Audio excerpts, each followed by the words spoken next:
I'm Joyce Miller from Texas A&M University Commerce, and today is our second, well, I guess it's probably our third in a series of presentations that we will do, all connected with the Professional Development Institute. And so today our topic is diversity. And I know that all of us have heard that word before, and we're very familiar with it. So I'm going to just start by asking you to tell me, what is diversity? If you can write it in the chat box. What is diversity?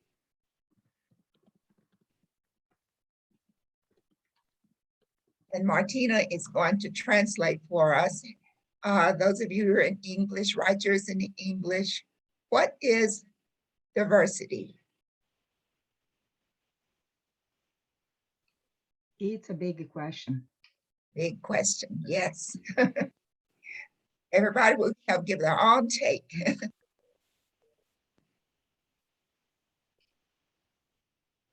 Diversity from what?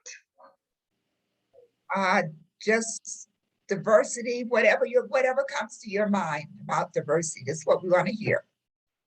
There are no right or wrong answers here this morning.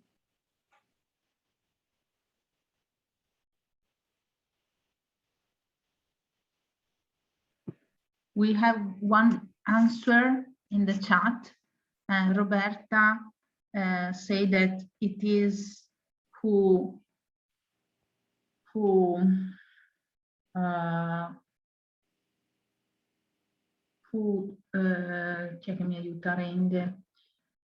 take us like wonderful people. Okay, wonderful people. Okay. Yeah, in the positive way. Okay. So diversity as a positive way to define people. Okay. Well, I would say yes. Okay, so we're going to put, because people are diverse. Any other definitions?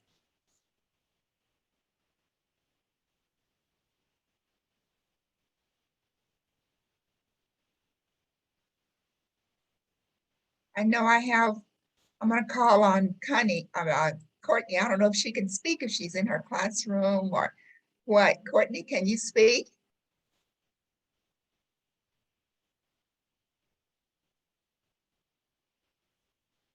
Courtney is from the United States.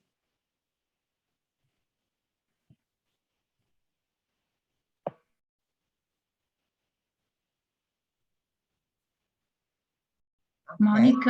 Monica wrote, what makes us unique? Oh. And Pamela, possibility, a different point of view. Different points of view.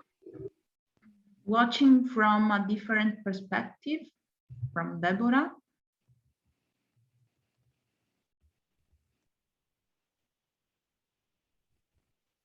Okay.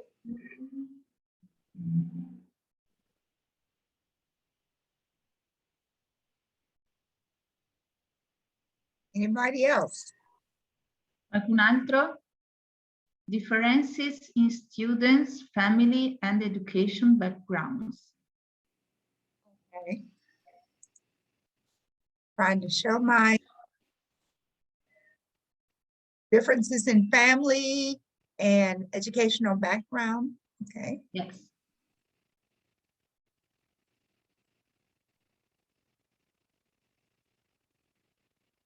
Any other differences? Any other ways of looking at diversity and what it is?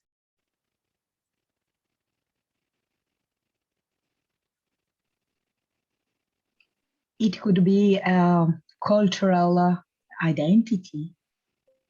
Yes, different in terms of our culture.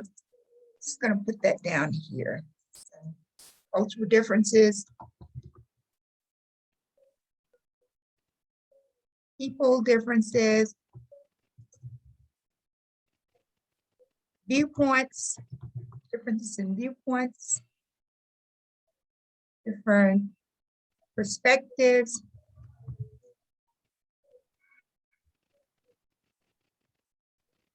Anyone else? Differences?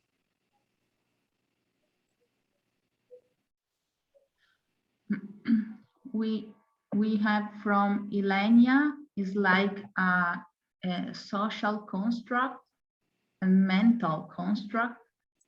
So it drives us to better understand what is normal and to pay attention on diversity. Mhm. Mhm. So diversity includes many different aspects, and it is differences in viewpoint, differences that deal with people, and it's something real. It's not just something abstract. So all of you are teachers. So how does diversity look at your school? What does it look like? What do you see? Give me some examples of diversity from your school.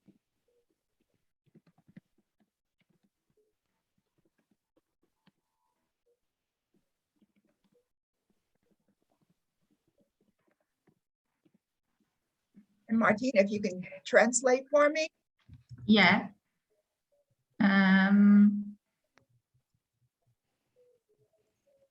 Diversity is defined normal more than common, and then diversity as a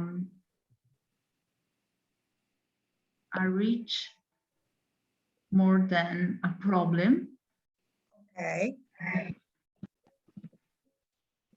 So you say it's a more reaches like that? Is yeah, that rich? yeah, it's a reach, but sometimes a problem who lives the diversity, like who feels diversity different from others. Okay. Yeah, sorry. Yeah, go on. May I speak? Prego. Okay. In my school, diversity is a sort of it's thought as a special needs when a child has special needs. Okay.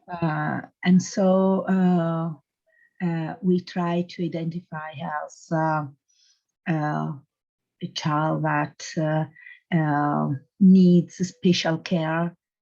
And so we build a sort of individual instruments for him. Okay. Yes, children with special needs. Now that puts us in a different area. So we talked about people, we talked about differences in viewpoints and differences in perspectives. Yes, and those who differ in terms of special needs. And it's interesting that most of the special needs are ones that you cannot see. We can see someone who is in a wheelchair. We can see maybe someone who is blind and determine what that special need. But if someone is learning disabled, there's no way of seeing that unless they actually write something or do something, or but you can't look at them and tell that they are learning disabled or some of the other. And I understand that most of the aspects of diversity are ones that you cannot see. All right. So many different aspects of diversity. So in your schools in Italy, how do you view diversity in your school in Italy? I know Martina has told us a lot of times that you don't put a lot of emphasis on differences in skin color, right? Is that right, Martina? differences in the color of one's skin. Yeah, sometimes, but I agree with my colleague. I don't know who, maybe Eliso, I don't know your name. What's your name? My name is Elisabetta. Okay, Elisabetta, I agree with you because mostly in Italy, diversity is felt like special educational needs. So more than different color of skin, I think, because I think in my classroom, in my school, I don't have children brown or black. In all my school, I don't have. Maybe one brown, maybe one. So Are you, Martina, are you saying brown as a color? yeah, What do you mean by brown? yeah, yeah, with different color of skin. Okay, and why does that particular child have different color of skin? It's from different part of the country, or Yeah. are they? In my school, he's from Morocco. Okay. Oh, Morocco? Yeah. Ah, I see. Okay. So do you have many from Morocco? Mm-hmm.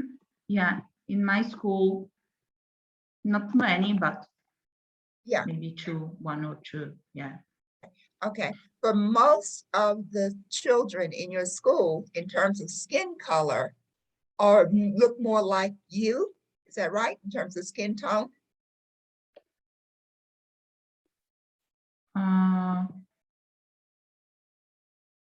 Yeah, they are different color of skin. Mm-hmm.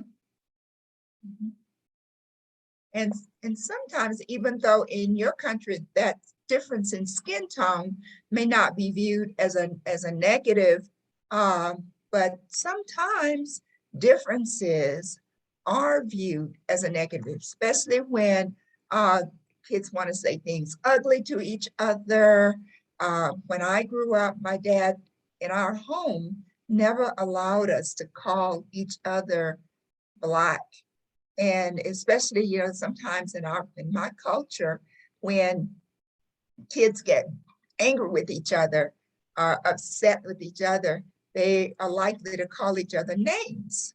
And one derogatory name was, you could use the word Black, but of course that was a different day and different time. Today, when we use the word Black to be called Black, we've gotten past that of viewing it as a negative. But I think that when kids would say, you old Black thing, and really say it with anger, it was a negative. They were viewing it as using it with the intent of hurting. So just trying to look at some differences in your school. What about social and economic differences? Do you have within Italy, are there Italians who are rich? And are there Italians who would be poor?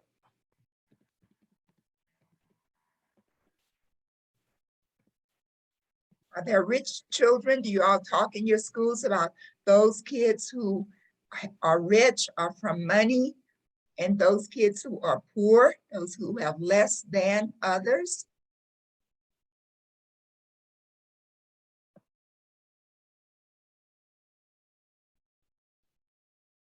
Yeah, we have a lot. Yes, right. And so how do you view, is there a hierarchy?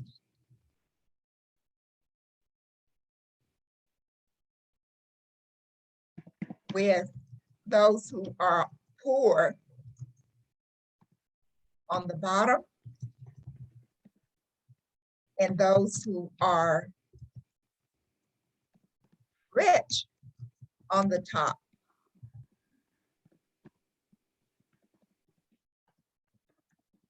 Sometimes that happens in cultures, and when people get, you don't really, maybe it doesn't really come out, or no one says anything about it until temperatures fly. and people get angry and they're calling names or if your poor kids come to school dressed in a certain way, poor kids, maybe you are able to recognize your poor kids based on how they dress, the type of dress that they wear, the brand names that they wear. Or sometimes here in America, teachers know where the kids live. And so they know that they are living in a poor socioeconomic area. And sometimes, depending on who the teacher is, that child can be treated in a different kind of way because of what the teacher knows about the child. So these are just some of the areas I know that they're probably, we were to spend some more time really delving into it, really, really looking at what does diversity look like in Italy. Here in America, we know what diversity looks like. We talk a lot about it. We seem to be more concerned, though, about color differences of kids here in America. That gives us more trouble than perhaps anything else. But the point of our message today is that diversities come in all shapes and sizes and colors. There are all kinds of diversities, and people in general are always looking for a taste of home. They're looking for someone who looks like them, someone who speaks like them, someone with whom they can identify. So if you were to walk into a room, and it's a room, all of us are females on this Zoom today. You walk into a room of all, and you look, and they're all males. What would your reaction be? You walked into a room, open the door, and it's a room full of males, all men. What would you think? You can use the chat box and let Martina tell us what your thoughts are. Martina, you want to tell them what I've said?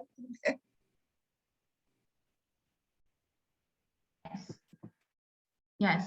La professoressa Miller dice se noi adesso in questo momento, no, siamo nella stanza e fossimo con persone di genere completamente diverso, quindi tutti uomini intorno a noi. Qui adesso siamo tutte donne, e dice cosa pensiamo.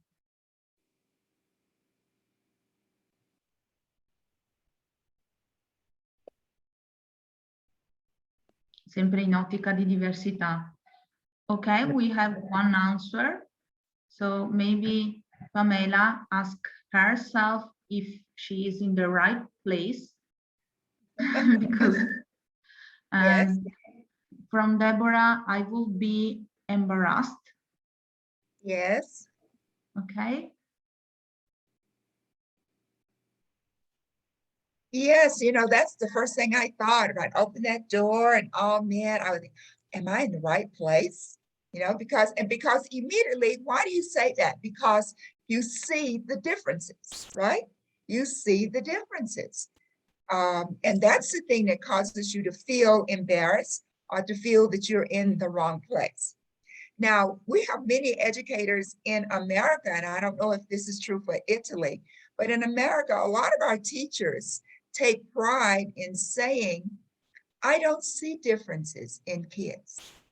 They're all the same to me. And while on surface, that appears to be a really positive thing to say, when you really think deeply about it, you see that that's not a positive. It's almost like you're saying, I don't see you. Everybody wants to be seen, right? You want to be seen as a person, I want to be seen for who I am, because who I am is something that I cannot change. And so I want to be seen, to be viewed, to be understood and respected for who I am.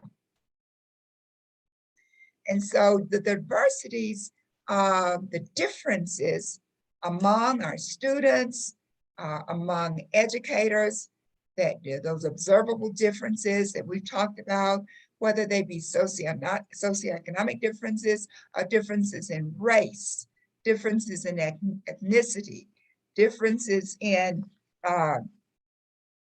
disabilities, differences in terms of where I live, the type of home that I have. All these differences are just that, differences. And they characterize who I am as a human being. So now let's go in. Martina, are there some comments you want to share with us in English from the chat box? I see there's some things in the chat box. Yeah. From Roberta, who don't see the differences is not a teacher. The differences could be recognized and valued. And if we not recognize differences, we don't respect the unique of each student. And also the teachers are different each other. Yes, I love that. To not recognize the differences is not a positive. That's not a good thing. You recognize the differences for what they are. And you communicate, yes, I respect that difference. And now, how does a teacher show that you respect the differences? Let's look at my PowerPoint.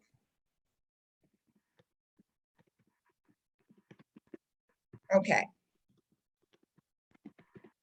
So that's a very poor kind of out of focus image there, but basically all of these are differences. We named disability. I think we kind of touched on maybe cultural differences. For example, there's the Italian culture, and then there's the American culture. Differences exist between those two groups in terms of your food, in terms of your art, your music, your housing, all those things that characterize who you are as an Italian or as an American. Those things are part of your culture. Are different religions in Italy, different religions in America. But when we come together, the fact that I am an African-American female Baptist should be viewed as a difference, but I should not be treated in a negative way because of those differences. And sometimes, either intentionally or unintentionally, we do treat each other different because of the observable differences. So when we talk about diversity, we are looking at sexual orientation, religion, socioeconomic status, gender, age. How is the age, how are the elderly treated in Italy? Are they treated when they get a certain age? What happens to them when they get to be 70, 80, 90 years old? Are they still treated with great respect? Or are there some examples of individuals who may not treat those of age with respect? So we have all of these differences. We also have, look at all of these words that come to mind when you think of think about diversity. We differ in terms of our thinking styles. Someone earlier said perspectives. We differ in terms of sometimes this job level. A person who is an administrator in the school treated differently than a teacher. Here in America, sometimes teacher will say, "Oh, I'm just a teacher." If they're in a group of, say, others who are administrators, "I'm just a teacher." They viewing themselves in that kind of way. And perhaps we don't know why they might say that, but it may be because of the way they're treated sometimes in comparison to how an administrator might be treated.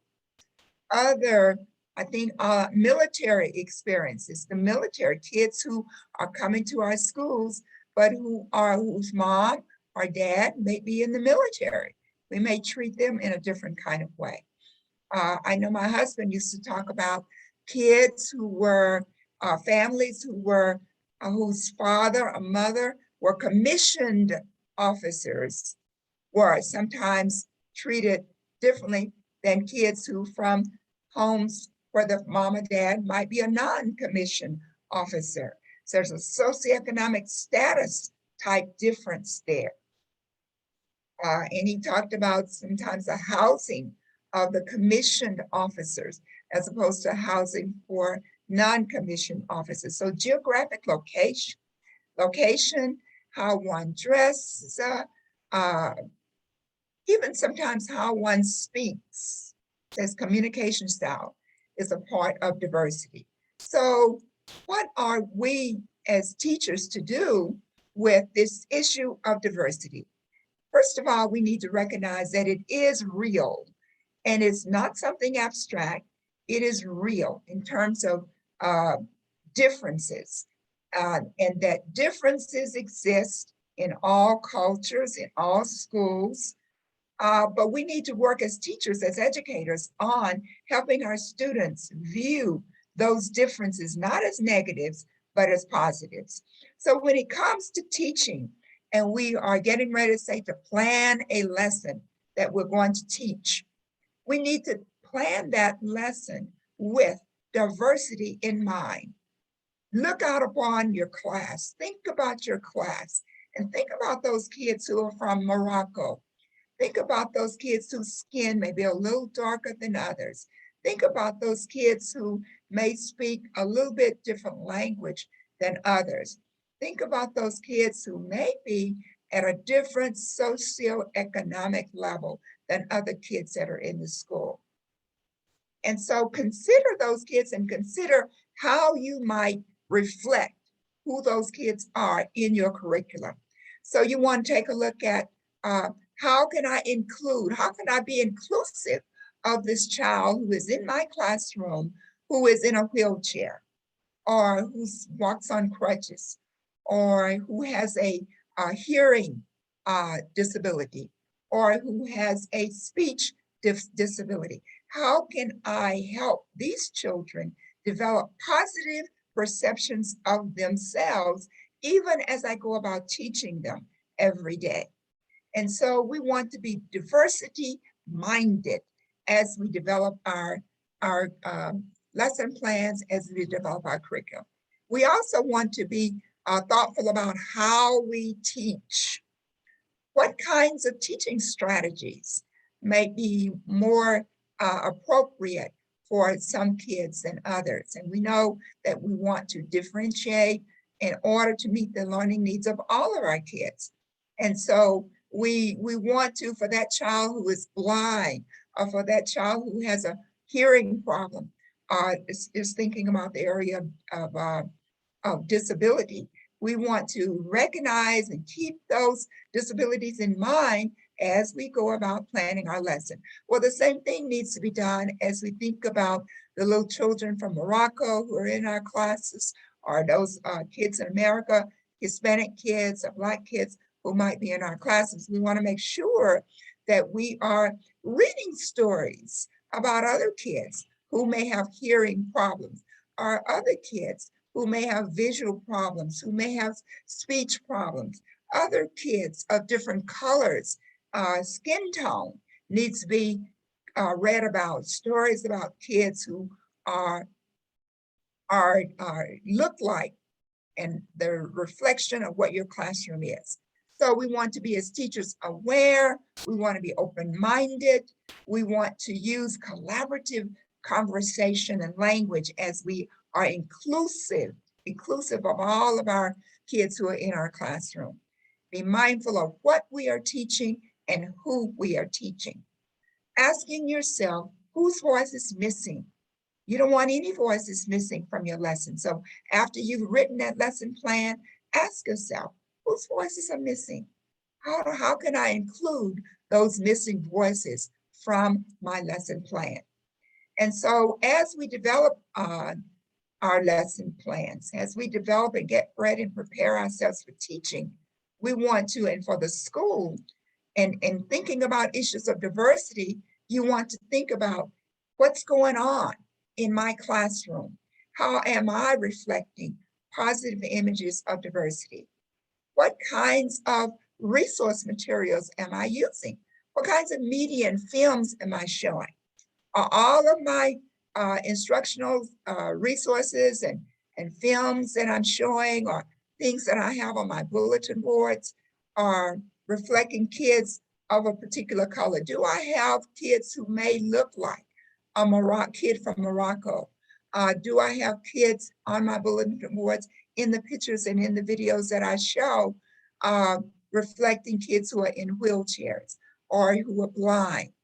So we can make the decision, and we can go to the internet, we can search for resources that will, as we are teaching our lesson, reflect the diversity of our classroom. And you know what?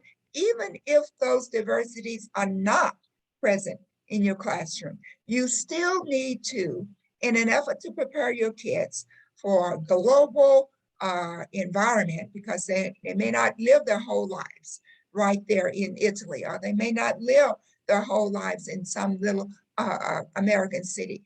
Most of our kids will graduate high school and they'll go away to college. And so you want them prepared to interact with people from all cultures and races and backgrounds and all kinds of diversities.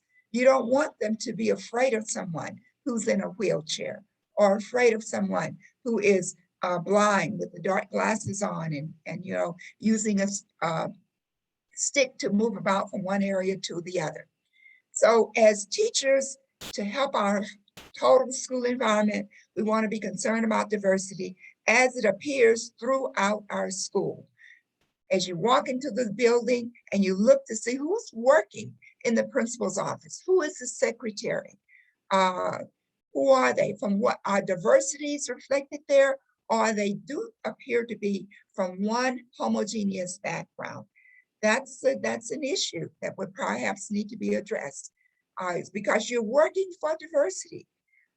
Who's in the front office? Who is our counselor? And how is the counselor working? Is the counselor working equitably with kids from Morocco, kids who are from Italy, kids who are from America, from different sections of America? Or how is the counselor working with the girls as opposed to the boys? Is she or he or she steering the girls toward certain careers and boys toward other careers? What kinds of assessment tools are used to assess kids from different cultural backgrounds? Are we using, for example, nonverbal assessment tools when we are assessing those kids whose native language is not Italian, or whose native language is not English? Are we using a nonverbal kind of a tool that would give them, would allow them to show the skills and the knowledge that they do have? When it comes to our clubs and organizations, do we have any clubs and organizations that are dividing our kids among diversity lines, where you have certain kids who are in this particular club because of some type of diversity, kids over here in another group because of another type of diversity.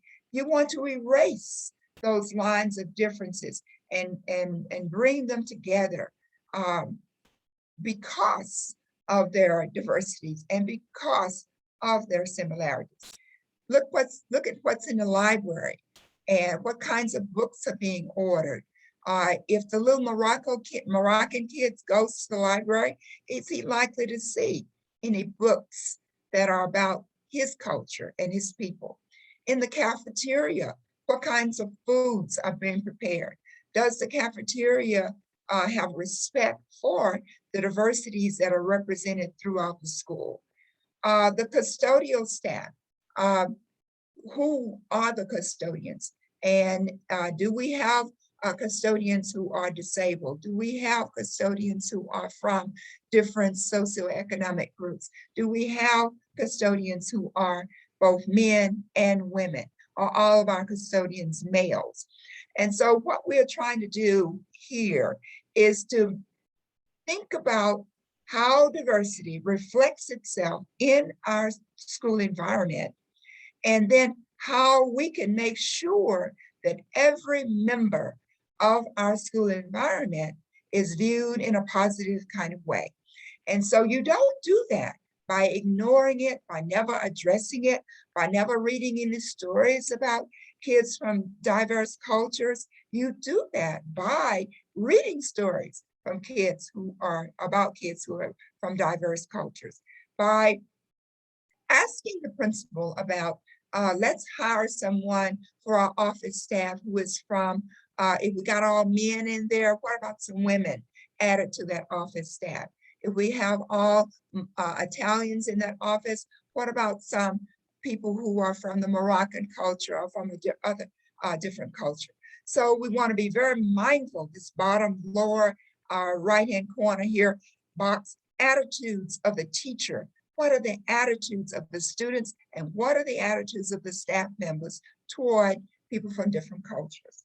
And so we want our school and our classroom to have a welcoming kind of flavor to it, a welcoming, culturally inviting classroom is what we want to create. We want a classroom that reflects different cultures in our content and even in the products that we utilize in the class, that we assign for students to complete. So we want to encourage students to do projects that cross cultural lines, not have them to think about doing a project about the Moroccan culture, have them to integrate different thoughts and ideas into their projects that they're completing. And then you as a teacher will help them do that by integrating different thoughts and ideas and cultures into your lesson plans. Be mindful what's on your bulletin boards. Are you only reading stories that are written by certain writers?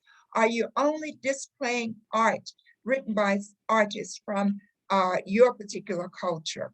So as mathematicians cross all kinds of lines in terms of diversity, scientists come to us from all kinds of diversity groups, and musicians are from different diverse cultures.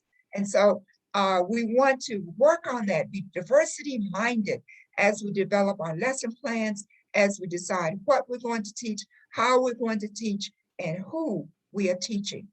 Create lists of materials and resources that reflect different cultures. And think about intersectionality. We are all a part of more than one culture. As I said earlier, I am a Black, I'm African American, I am a female. I am in terms of my religion, I am a Baptist. I was born and reared in a small town. Sometimes that makes a difference. Kids who are from rural part of Italy, as opposed to the more suburban or urban part of Italy. We have those differences, even so in America. So we want to, wherever we see and become aware of differences, we want to try to work those into our school's curriculum. And remember, I said, whether or not those diversities in terms of people are reflected in our school or not. We still have a role and responsibility to have a lesson plan, have a curriculum that reflects in a positive way differences, diversities of all kinds.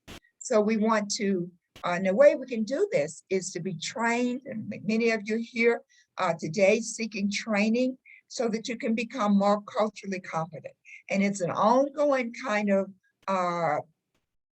undertaking to seek training throughout our careers because we as individuals are constantly changing. Other individuals are constantly changing. We're constantly learning more about different cultures. So it should be something that is ongoing. Student members also, if we provide a Seek cultural competency training for teachers, how about offering cultural competency training for your students? And maybe do it by means of a cultural competence club where the kids receive training in understanding all the many different aspects of diversities and some of the mistakes that we make in working and interacting with people of different cultural groups. Give kids certificates, club cards, or digital badges as they complete the cultural competency training. So this morning we've endeavored to address the topic of diversity and how diversity is reflected throughout our school, how diversity is reflected in our classrooms, and how we need to be more diversity-minded in terms of how we represent and reflect diversity by means of our lesson plans. I'm going to stop now and leave time for questions and comments.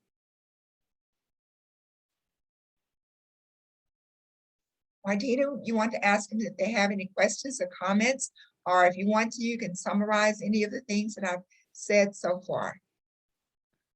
Allora, se avete domande o volete condividere esperienze, è questo il momento. La professoressa Miller ci ha fornito un po' degli spunti utilissimi di riflessione per quanto riguarda la pedagogia delle differenze e anche delle modalità pratiche di portare, di gestire la differenza in classe. Se volete condividere qualcosa potete scriverlo in chat oppure dirlo direttamente o in italiano o in inglese. E grazie alla professoressa Miller. Thank you, Dr. Miller. Thank you very much. I want to share one more thing before we go. Here in America, we have a magazine that's called Teaching Tolerance. And you really could get on the mailing list and subscribe and receive this publication. It's called Teaching Tolerance. Can everybody see that? Martina, can you see that? Yes, Okay. Connie. All right, so it's a Teaching Tolerance publication. It's a magazine that comes out, I believe it's quarterly, 4 times a year. I don't think it comes out monthly, but they give activities and lessons for the various grades. And even though, you know, most of the lessons might be about culture in America, but it is also, you go through looking at the kinds of things here is called Teaching Tolerance. They've changed the name now. It's no longer Teaching Tolerance. The name has changed, but it's the same publication. So all of you could receive that. I'm going to make sure that you have, I'm going to put a link, a copy to the this publication so that you can look through it and you can email them and say, ask them to place you on the mailing list so that you can receive a copy of this publication. So, but this will give you more ideas as to how to reflect diversity in your classroom in a positive kind of way. I'm going to put that link in the chat box right now. And Connie, I think that's all I have. If you have you or Martina have any questions. That's the link to the document. Martina, you want to tell them that? I can see the link, Joyce. Do you write on the chat? Oh, just a moment. I sent it to one person. I'm going to send it to everyone. That's it. Okay, now, yeah, thank you.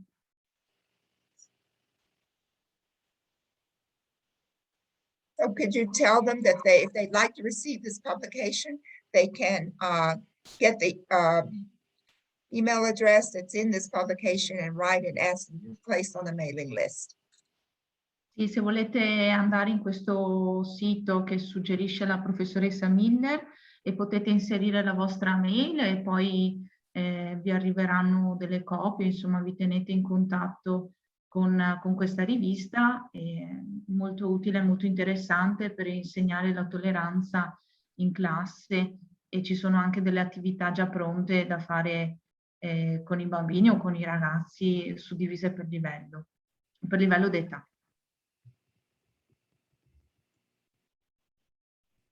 Se volete chiedere qualcosa o dire qualcosa, sentitevi liberi di farlo.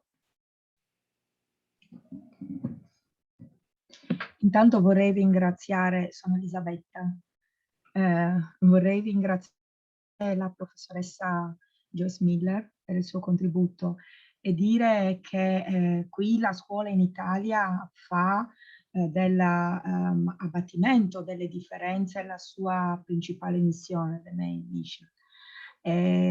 Visto che fa parte del nostro dettato costituzionale, uno dei nostri principali articoli costituzionali, no? Che la scuola deve in qualche modo accorciare le differenze culturali e sociali fra i suoi cittadini. Ma detto questo, io in classe ho una realtà abbastanza eterogenea con un bambino portatore di disabilità. Questo significa che in classe ci sono 2 figure soltanto per lui. E questo è già una grande differenza all'interno della classe. Il bambino già si rende conto di questa enorme differenza tra lui e gli altri. E ogni giorno, proprio ogni giorno, la sfida di noi docenti è proprio questa: aiutare questo bambino a capire che chiunque ruoti intorno a lui, compagni compresi, siamo lì tutti per aiutarlo e soprattutto dimostrargli che è un bambino amato, almeno in classe. Per cui nella sua situazione familiare la realtà è ben diversa, cioè ci sono delle difficoltà enormi che lui, essendo piccolo, non riesce a capire e tantomeno a farsene una ragione. Thank you. I'm sharing with you now, if you can see this, the social justice standards. Social justice standards, the teaching tolerance anti-bias framework. And so it has for every grade level, the standards in the area of identity, diversity, justice, action for all the grade levels, K through 2, 3 through 5, 6 through 8. And so this little publication may give you some ideas of things, even high school, things that you may do in reflecting diversity in a positive way in your schools. Thank you very much. I think we're just about out of time. We probably have about 9 minutes left. Martina, do you want to summarize what the last speaker said to us? Yes, sure. I wrote in the chat because she said that in our constitution we have to teach tolerance in our classroom, but in her classroom she has a child with disability and I have two teachers, one for classroom and one for the child with disability. And sometimes it's difficult to manage differences because they try to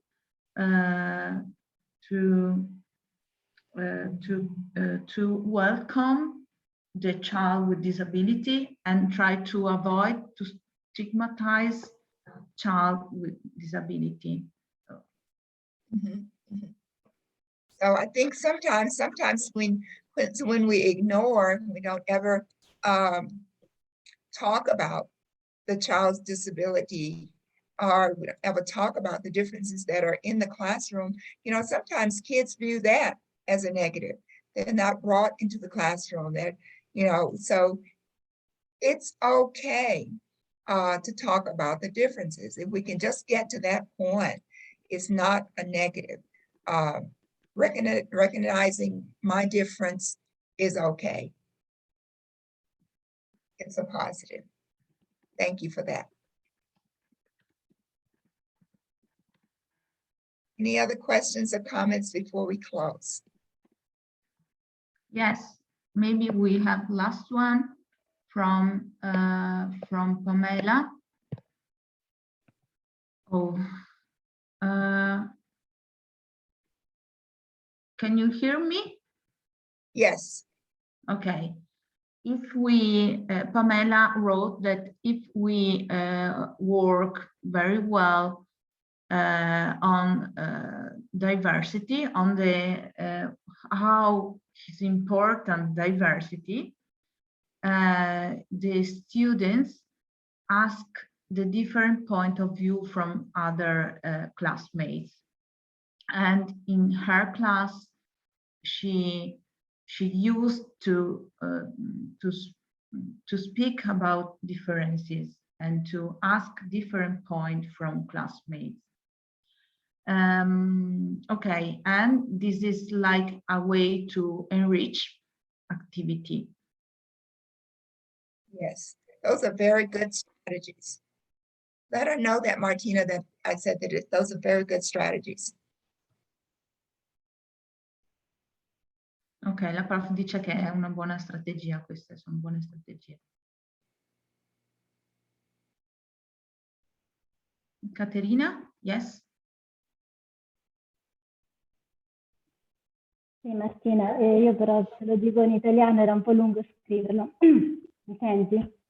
Volevo Sì, solo certo. dire che ho avuto un'esperienza, io sono un'insegnante di scuola dell'infanzia, in una classe dove praticamente ero io quella diversa, nel senso che avevo tutti i bambini stranieri, dove erano rappresentate varie etnie, quindi in un certo senso c'erano dei gruppetti ed erano un numero maggiore rispetto a me, che ero l'unica italiana. Per lavorare sull'inclusione ho collaborato molto con le famiglie. Il mio lavoro è stato principalmente inizialmente curare il rapporto con i genitori e attraverso di loro poi sono riuscita anche ad arrivare a bambini. Però ecco, è stato molto importante questo primo approccio nei primi mesi con le famiglie.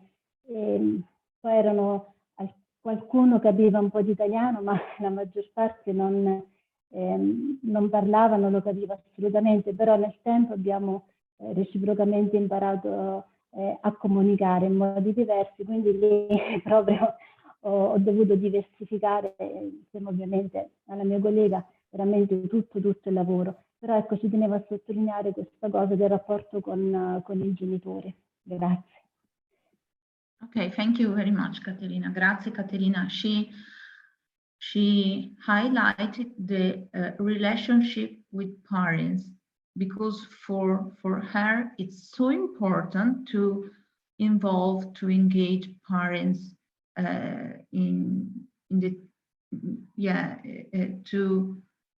to try to include everyone, because she worked in the kindergarten, and in her school the children were all children were from different countries, and she was maybe the only Italian, and to promote inclusion, she tried to engage, to involve parents of children. Okay. That's good. That's good. Very good approach. Buon approccio, dice la prof.